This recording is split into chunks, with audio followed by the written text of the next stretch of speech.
Hello बच्चा लोग, कैसे हो करता हूँ सब लोग बढ़िया होंगे, मस्त होंगे, टनाटन होंगे। बेटा आज जो चैप्टर पढ़ने वाले हैं, आज हम पढ़ने वाले हैं इंडियन इकोनॉमी का तीसरा चैप्टर जो लिबरलाइजेशन, प्राइवेटाइजेशन एंड ग्लोबलाइजेशन के बारे में बात करेगा।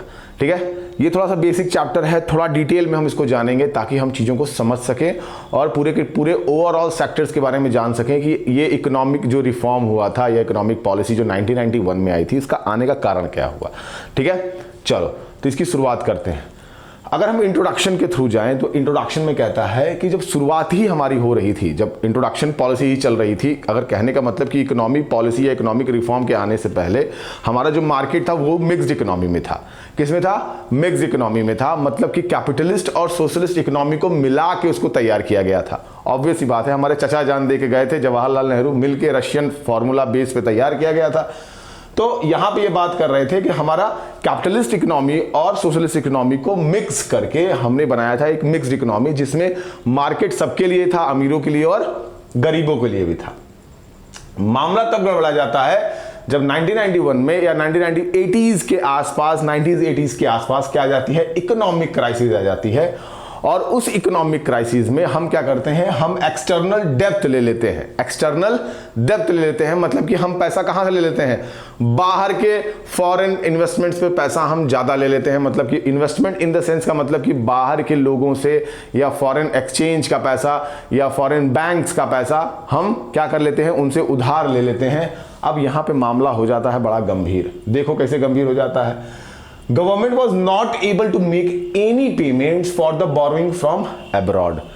अब इकोनॉमिक क्राइसिस इतनी तगड़ी हो चुकी थी हमारे पास कि गवर्नमेंट के पास पैसा बचा ही नहीं था कि वो क्या कर सके? अब्रॉड का जो पैसा वो ले रहे थे अपने कंसिडरेशन को चलाने के लिए, मतलब इकोनॉमी को चलाने के लिए, उसकी वजह से अब इतना ज्यादा ये खर्च कर रहे थे अपनी ही इकोनॉमी पॉलिसी में, अपने ही कंट्री में इतना ज्यादा ये पैसा खर्च कर रहे थे कि अब इनके पास इंटरेस्ट का अमाउंट भी नहीं बचा था कि जो ये पैसा बाहर से लिए हैं उनको ये पैसा दे पाए।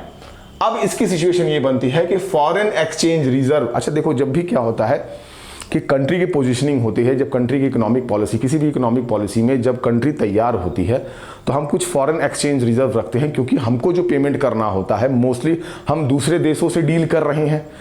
इंडिया में रुपया चलेगा, इंडिया में रुपया चलेगा, तुम किसी भी दुकान पे चले जाओ, किसी भी शहर में चले जाओ इंडिया में, तुम क्या कर सकते हो? पैसा दे सकते हो, तुम रुपए में ही काम करते हो। बट जब मामला इंपोर्ट और एक्सपोर्ट का हो जाता है, दूसरी कंट्री से हमको क्या करना होता है? एक्सपोर्ट और इंपोर्ट करना होता है, तो वहां पे हमको क्या पड़ता है? जरूरत पड़ती है फॉरेन एक्सचेंज रिजर्व की जरूरत पड़ती है, मतलब कि बाहरी पैसे की जरूरत पड़ती है, वो हमको रखना पड़ता था। और मोस्टली जो रिजर्व हमारे यहाँ था वो डॉलर में ही रखा जाता है, मैक्सिमम कंट्रीज डॉलर में ही रखती हैं। अब फॉरेन एक्सचेंज रिजर्व था जो कि किसके लिए यूज हो रहा था? Payments for the petroleum and other important things. किसके लिए? पेट्रोलियम के पैसे को देने के लिए और अदर इंपॉर्टेंट थिंग्स के लिए, मतलब और जरूरी जो चीजें थी, जो बेसिक नेसेसिटी थी इकोनॉमी को चलाने के लिए, उसके लिए हम फॉरेन एक्सचेंज रिजर्व्स को रखे थे। ऐसे गुड्स के लिए भी जो गुड्स हम खुद नहीं बना रहे हैं, जो बाहर से हमारे मार्केट में आ रहा है, उसको भी तो पैसा हमको किसके में देना पड़ता? वो भी तो पैसा हमको डॉलर में ही देना पड़ता। तो उसके लिए हमने फॉरेन एक्सचेंज रिजर्व रखा हुआ था। अब क्या होता है कि फॉरेन एक्सचेंज रिजर्व इस लेवल तक ड्रॉप हो जाता है, drop to a level not sufficient for the overnight. करीबन 7 मिलियन के आसपास का अमाउंट हमारे पास रह जाता है। अरे सॉरी, 7 मिलियन के आसपास कह रहे हैं, मतलब कि अगर 7 दिन का ही पैसा 1991 में करीबन 7 दिन, 7 डेज के लिए ही पैसा हमारे पास रह पाता है। अगर 7 दिन में कोई नई पॉलिसी क्रिएट नहीं हुई होती तो हमारा काम 25 हो गया होता, तुरंत ऑन द स्पॉट, तुरंत शुतुरमुर्ग बन गए होते हम लोग। अब हमारे पास पैसा नहीं बचा हुआ था कि हम क्या कर सकें कि हम फॉरेन एक्सचेंज, मतलब कि हम बाहर की कमोडिटीज को खरीद सकें, हमारे पास इतना भी पैसा नहीं बचा हुआ था। और इसकी वजह से क्या हो रहा था कि जो इसेंशियल गुड्स थे, जो जरूरी गुड्स थे, उनकी प्राइस में हाइक मिल रही थी। अब इसेंशियल गुड्स का मतलब क्या हो गया? वो सारे गुड्स जो नेसेसिटी थे, किसके लिए? पब्लिक फॉर द कंट्री, यहाँ की पॉपुलेशन के लिए जो इंपॉर्टेंट गुड्स थे, उनके भी प्राइस में हाइक मिल रहा था। इसकी वजह से क्या हुआ? क्योंकि हमारे पास पैसा बचा ही नहीं था तो हम रिजर्व क्रिएट ही नहीं कर पा रहे थे, रिजर्व बना ही नहीं पा रहे थे, हमारे पास खुद का पैसा नहीं बचा हुआ था। इस वजह से जनरल इसेंशियल्स प्राइसेस जो थे, जो गुड्स के जो प्राइसेस थे, वो राइज कर रहे थे। तो ये इसका बेसिक इंट्रोडक्शन रहा। अब इसके बैकग्राउंड के बारे में जानते हैं। बात हो रही है कि inefficient management of the Indian economy in 1980s। हमारा जो मैनेजमेंट सिस्टम था 1980s के समय, देखो मामला ये, देखो ऐसे ये अचानक हुई नहीं कि अचानक आया और अचानक तुम्हारा काम हो गया, ठीक है। अचानक बाढ़ आई, तुम्हारी इकोनॉमिक पॉलिसी को लेकर चली गई, समझ में आए नहीं समझ में आए, तो भगवान ऊपर से कहे कि जाओ मैं तुमको श्राप देता हूं, तुम्हारा देश बर्बाद हो जाएगा, ठीक है। रामायण महाभारत नहीं चल रही थी। ये हो पिछले कुछ सालों में इतना ज़्यादा क्रश इंडिया झेल रहा था कि इंडिया के पास सफिशिएंटली जो पैसा था, क्योंकि देखो 72-73 के आसपास हम लड़ाई भी लड़ चुके थे। तो जब आप किसी भी फील्ड में फिजिकली वे में जब आप इन्वॉल्व हो जाते हैं वॉर में, तो आपकी पॉलिसी सिस्टम इतनी ज़्यादा ओवरलैप हो जाती है कि वो पैसा इस्तेमाल करते हो तुम वॉर में, तुम लड़ते भी हो, और ऊपर से हम हार भी गए थे, नहीं हार नहीं थे, नहीं हाँ शायद, पता नहीं, हमको इतना याद नहीं आ रहा।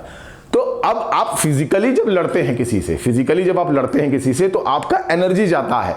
अब आप एक दूसरे के साथ लड़ोगे तो तुम्हारी एनर्जी जाएगी, वैसे कंट्री की भी एनर्जी चली जाती है, तो रिसोर्सेज भी ड्रेन होते हैं, चाहे वो फिजिकली हो, चाहे वो मेंटली हो, चाहे लोग झेल रहे थे। तो वो भी एक पॉलिसी रही, एक दिन में नहीं है कि एक ही दिन में आया और बम पटक के चले गए, वो वाला काम नहीं था, ये फिजिकली वाला मामला था, क्योंकि हम बहुत कुछ झेल रहे थे। अच्छा, दूसरी तरफ टैक्सेशन पॉलिसी में भी काम हो रहा था। टैक्सेशन जो था ये जनरेट जो फंड फ्रॉम कहां से, हम पैसा निकाल रहे थे पब्लिक सेक्टर से, क्योंकि इकोनॉमिक पॉलिसी में गवर्नमेंट ने इन पूरे 5 ईयर का प्लान जो सिस्टम बना था, जो 50 से लेकर 1991 तक चल रहा था, इसमें ऐसा तैयार किया गया था कि हम बाहर के कॉम्पिटिटर्स को अंदर की तरफ नहीं आने दे रहे थे, ताकि हमारा कॉम्पिटिशन लेवल बढ़ सके।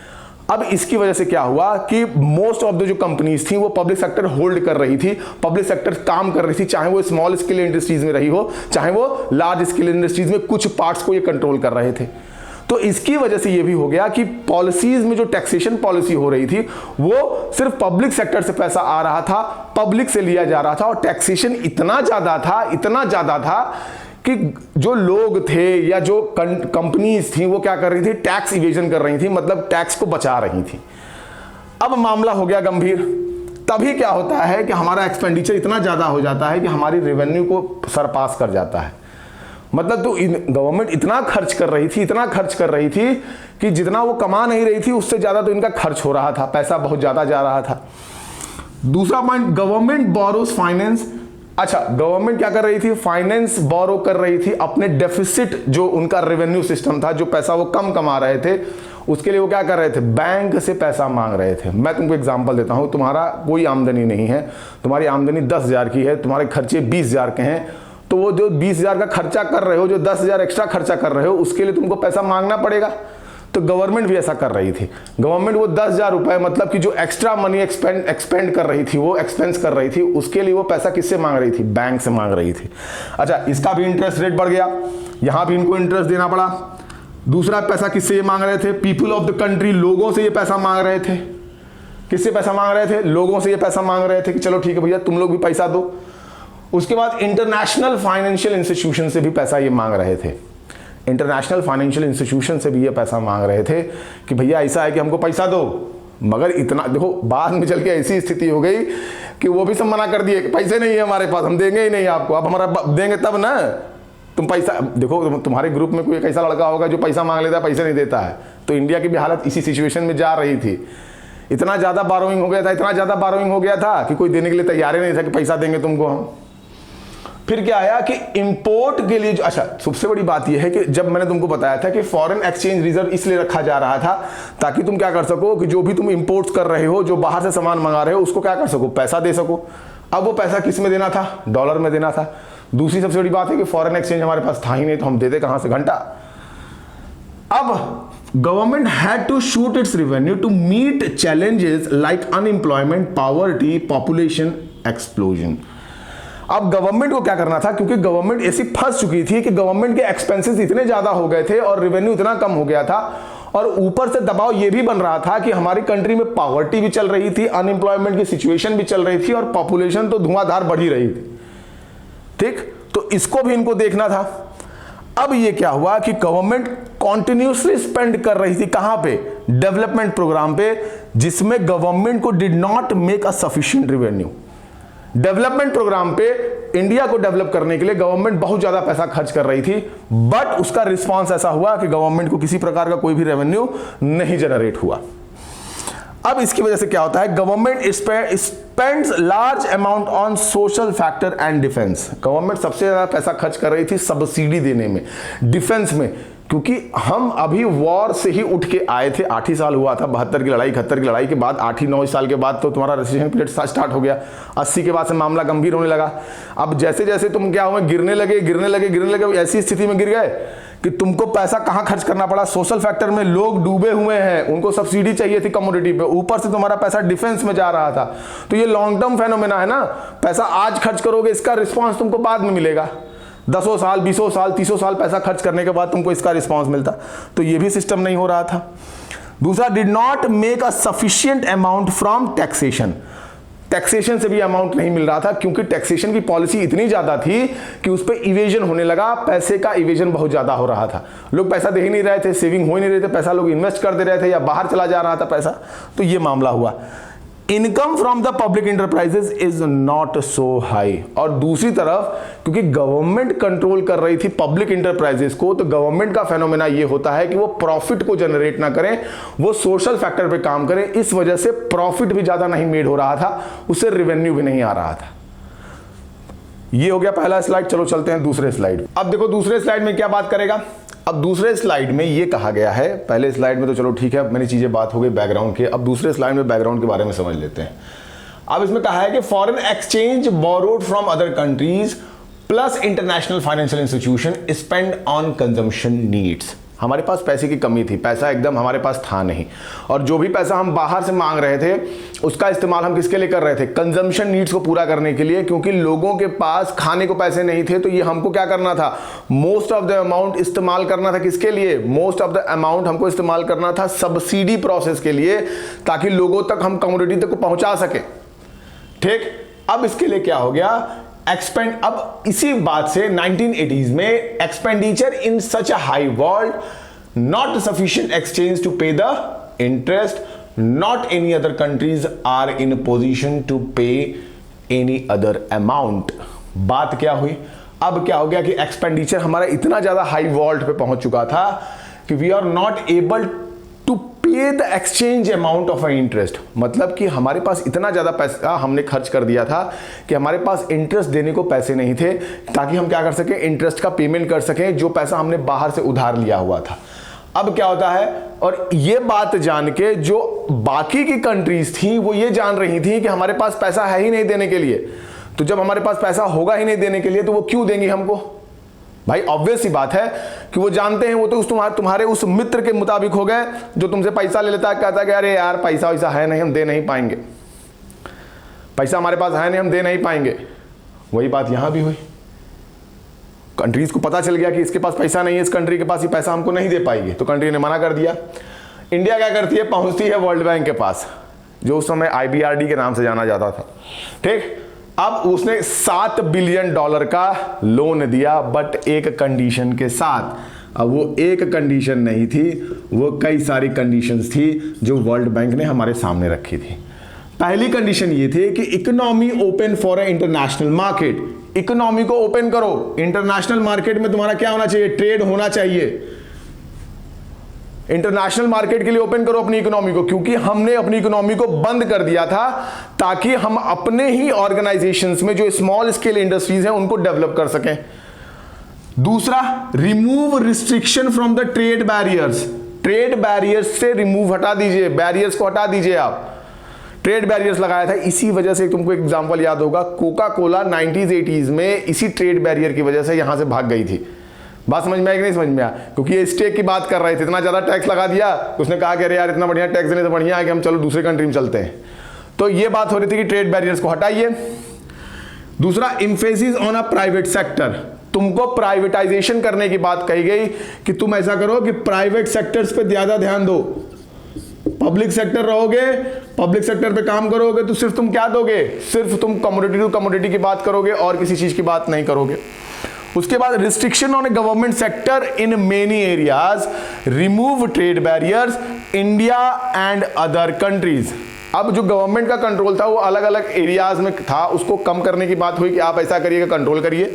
उसके बाद इन्होंने कहा कि ट्रेड बैरियर्स को हटा दो जो इंडिया और दूसरी कंट्रीज के साथ लगा हुआ है।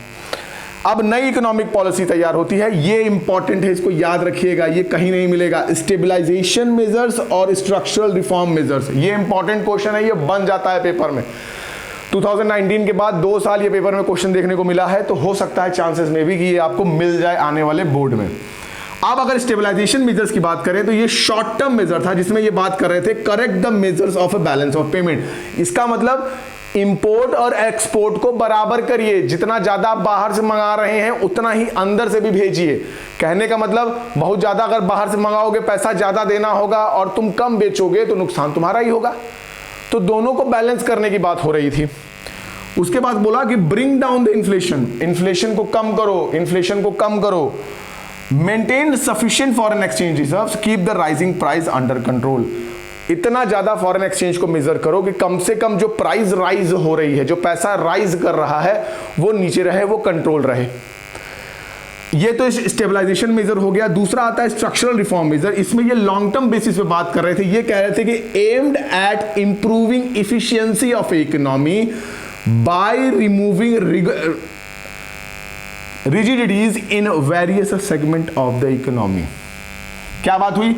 Aimed at improving efficiency of economy by removing rigidities in a various segment of the economy.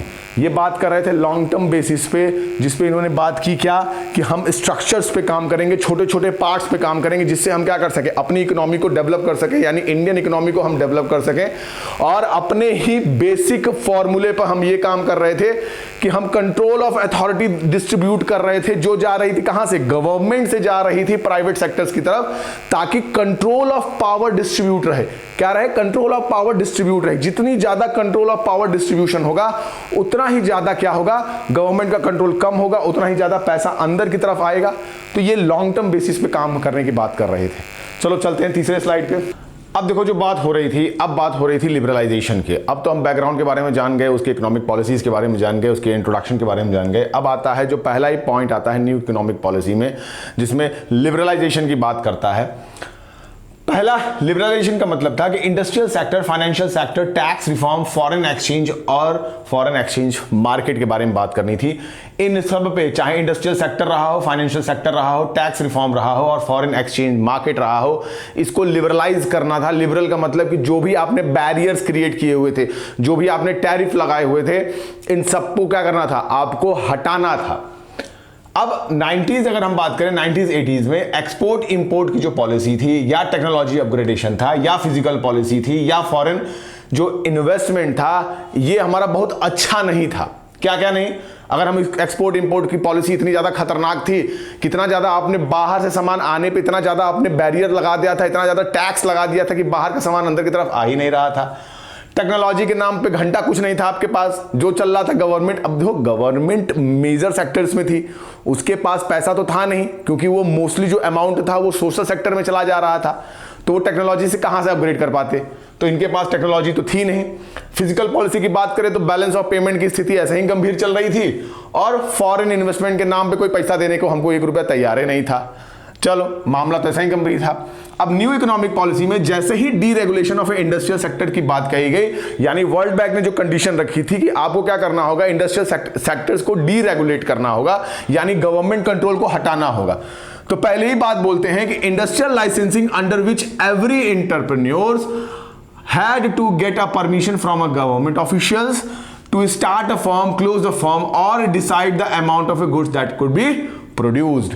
अगर डीरेगुलेशन इस वजह से जरूरत थी क्योंकि गवर्नमेंट इतना ज्यादा दबाव बना रही थी, मतलब इकोनॉमिक पॉलिसी के पहले इतना ज्यादा दबाव उन्होंने बना दिया था किस पे, एंटरप्रेन्योर्स पे, जो इंडस्ट्रियल सेक्टर्स में आना चाहते थे, कि अगर उनको कंपनी खोलनी है उसके लिए लाइसेंस लेना है, उसके लिए अगर उनको बंद करना है तो फिर उनको नाटक बतियाना होगा, उसके बाद से अगर कितनी कमोडिटी प्रोड्यूस करनी है उस पे बवाल, क्या करना है क्या नहीं करना, मतलब कि हर तिल तिल पे अगर कोई काम करना था तो उनको पूछना पड़ता था। ये भी खतरनाक था। दूसरा, private sectors are not allowed in a many sectors. Private sectors थे वो बहुत सारे सेक्टर्स जो इकोनॉमिक पॉलिसी में चल रहे थे या इंडस्ट्रियल पॉलिसी में चल रहे थे, उसमें वो अलाउड ही नहीं कर रही थी। कौन नहीं अलाउड कर रही थी? गवर्नमेंट अलाउड नहीं कर रही थी। गवर्नमेंट सीधे ये कह रही थी कि बेसिक इंफ्रास्ट्रक्चर पे जो भी इंडस्ट्रियल सेक्टर्स में हम काम करेंगे वो सिर्फ हम काम करेंगे और कोई काम नहीं करेगा। ये तो बवाल चल रहा था। Some goods can be produced only in small scale industries. ठीक है, क्योंकि मैंने इसके पहले जो पॉलिसी इंडस्ट्रियल पॉलिसी में तुमको समझाया था कि क्या उन्होंने कहा था, उन्होंने ये कहा था कि बेसिक जो नेसेसिटी प्रोडक्ट्स हैं या जो बेसिक छोटे मोटे प्रोडक्ट्स हैं वो कौन बनाएगी, स्मॉल स्केल इंडस्ट्रीज तैयार करेगी। तो मतलब करीबन बेसिक इंडस्ट्रीज को किस में डिनोट करना था, स्मॉल स्केल इंडस्ट्रीज में करना था। और वो किसके द्वारा कैप्चर की जा रही थी, मतलब किसके द्वारा कंट्रोल की जा रही थी, किसके द्वारा प्रोटेक्ट की जा रही थी, बड़े इंडस्ट्री के द्वारा प्रोटेक्ट की जा रही थी। और वो बड़ी इंडस्ट्री किसकी थी, वो बड़ी इंडस्ट्री मैक्सिममली अगर हम बात करें तो वो गवर्नमेंट कंट्रोल कर रही थी। तो यहां पे प्राइवेट सेक्टर्स को अलाउड नहीं किया जा रहा था बहुत सारे सेक्टर्स में। Some goods can be produce only a small scale industries, ये भी मैंने बता दिया।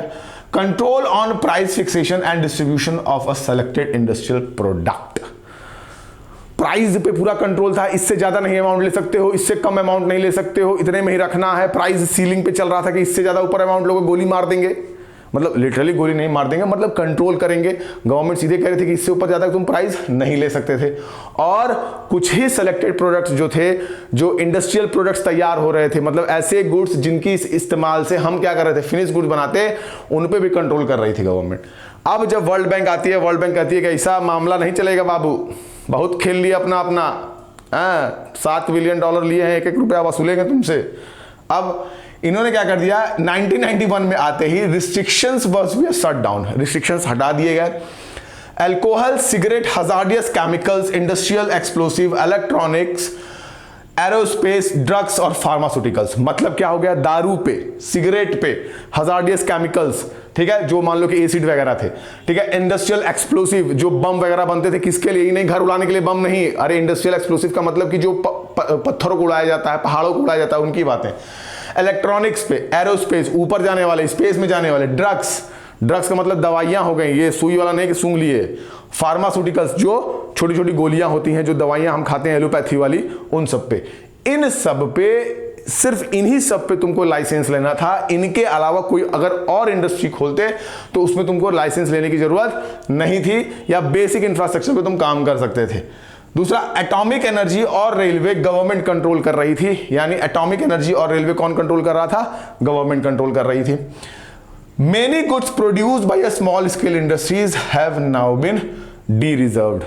अब इसमें ये हो गई थी कि small scale industries basic necessity products में थी, मतलब किताब बनाना, उसके बाद से जो अगरबत्ती हो गया, मोमबत्ती हो गया, ये जो बेसिक है, जो साबुन हो गया, सोटा हो गया, ये सब जो देख रहे हैं हम लोग आज, अब इसको डी रिजर्व कर दिया गया। इसकी वजह से बड़ी इंडस्ट्रीज इसमें आ गई। जैसे देखो एग्जांपल मैं तुमको देता हूं, आईटीसी का देखो, आईटीसी आई, अब आईटीसी की वजह से देखोगे तुम, उसमें कापी किताब में भी हैं, उनका साबुन भी आता है, उनका मतलब अगरबत्ती भी आती है, उनका मोमबत्ती भी आती है, मतलब कि कोई ऐसा प्रोडक्ट नहीं है जो वो यूज नहीं करते हैं या उनको बनाते नहीं हैं, ठीक है। टाटा को भी देखो, नमक में आ गई, चाय पत्ती में आ गई। तो जो एफएमसीजी वाला मार्केट चल रहा था कि नमकीन बिस्किट वाला, जो स्मॉल स्केल इंडस्ट्री चला रही थी, अब उसमें बड़े मार्केट प्लेयर भी आ गए।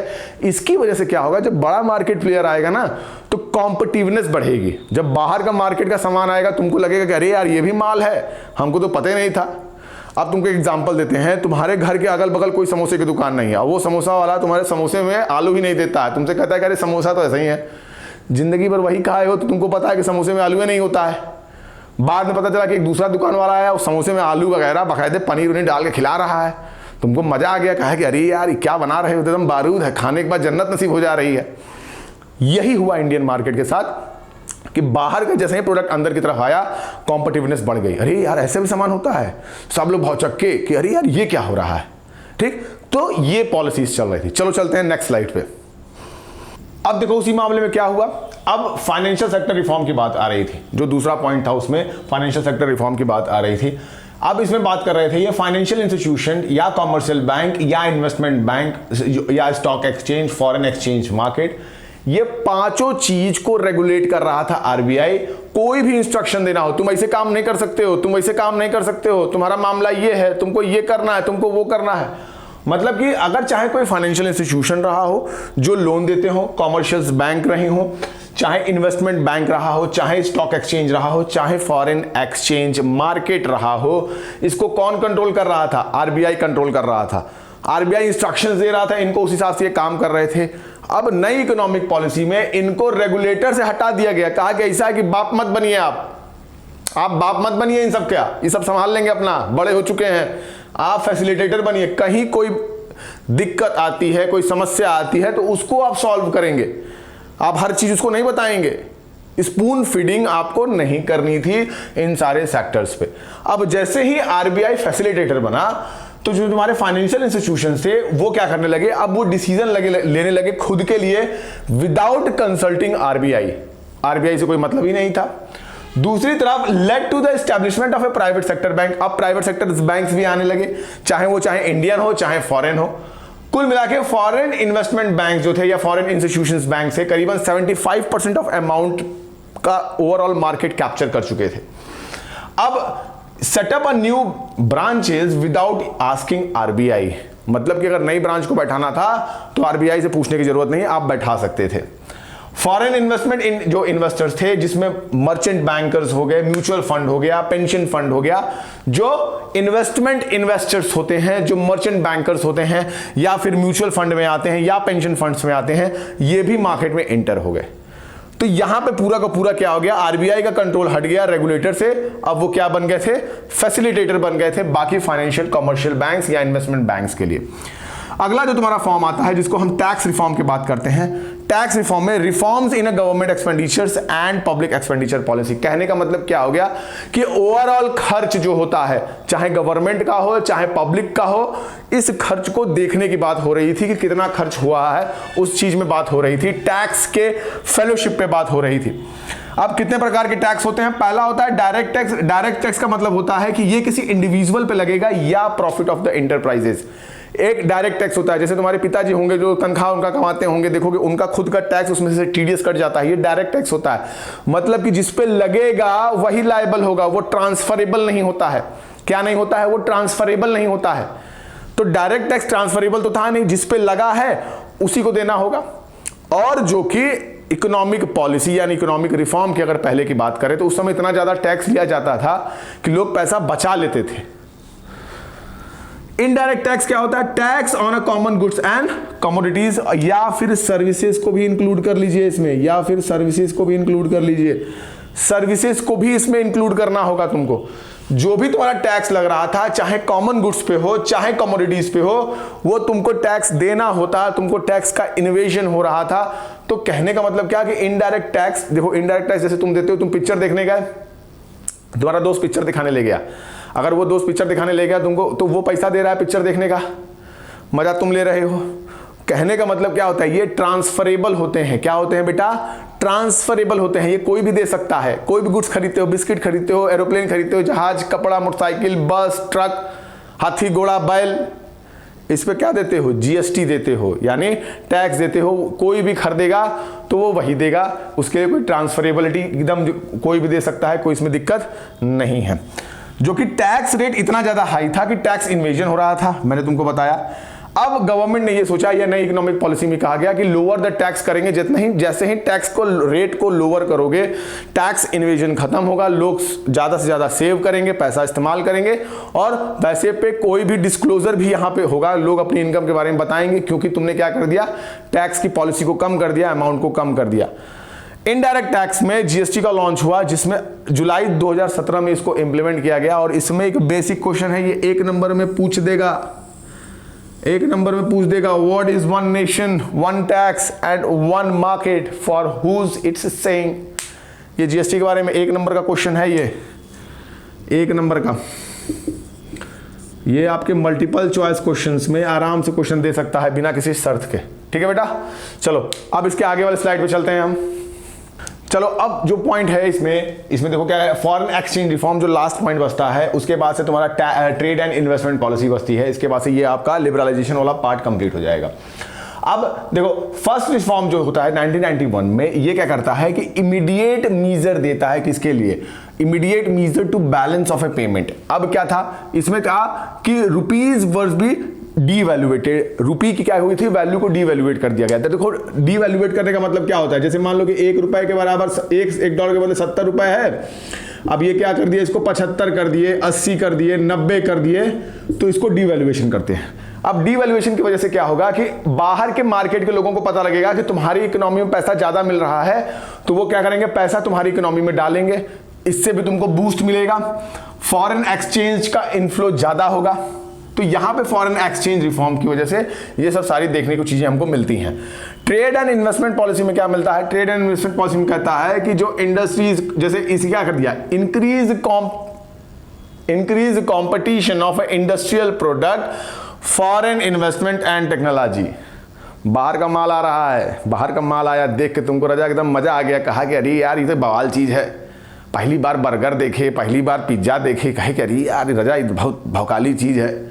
तो अब क्या हो गया, कंपटीशन इंक्रीज हो गया। अब इंडस्ट्रियल मार्केट में अब तुम जो वो जो क्या समोसा खिला रहे थे बिना आलू वाला, अब नहीं चलेगा, अब आलू के साथ पनीर भी देना पड़ेगा।